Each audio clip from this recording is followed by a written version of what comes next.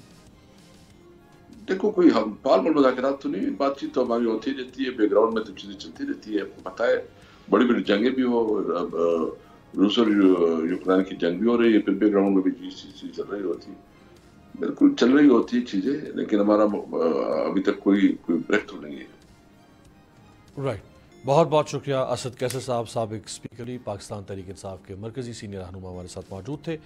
عوام کے سامنے ہم نے ایک سوال رکھا عمران خان صاحب کے لانگ مارچ کے پھر سے آغاز کے بارے میں، اس پہ لوگوں نے کیا رائے دی ہے یہ دیکھیے، اور آپ سے پھر ملاقات ہوگی اگلے ہفتے۔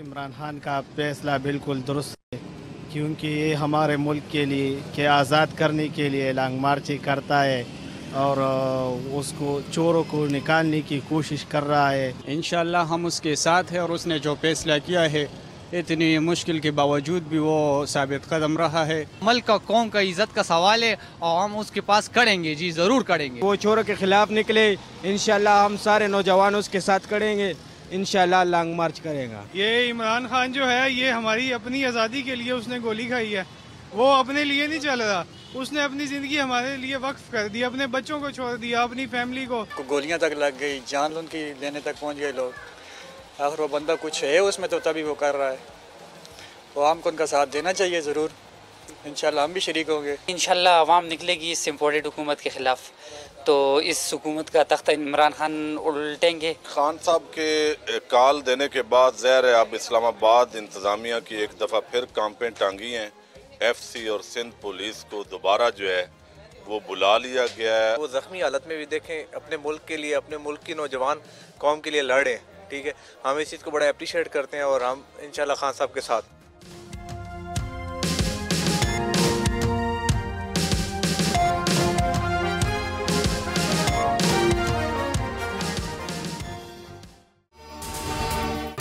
اگر آپ کو یہ ویڈیو پسند آئی ہے تو ہمارے چینل کو سبسکرائب کریں اور بیل آئیکن پر کلک کریں۔ بہت اچھی کوریج کی ہے، یہ مارچ کی تو زبردست کوریج تھی، بول کی پرابلی سب سے بیسٹ تھی۔ سب سے زیادہ ریلز اور سب سے زیادہ ریٹنگ کے ساتھ بول رہا نمبر 1۔ سبسکرائب کریں اور بیل دبائیں تاکہ کوئی خبر رہ نہ جائے۔